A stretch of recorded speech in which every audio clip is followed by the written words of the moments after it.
How to quietly leave a Discord server. Hi everyone, this is Max. I hope you are doing great, so let's start without wasting time. First of all, open up Discord.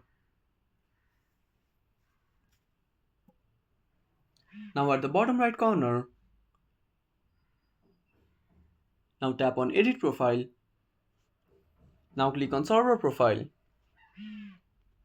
Now change your name. Now click on your profile picture. Tap on Save. Again click on Edit Profile. Tap on the profile picture.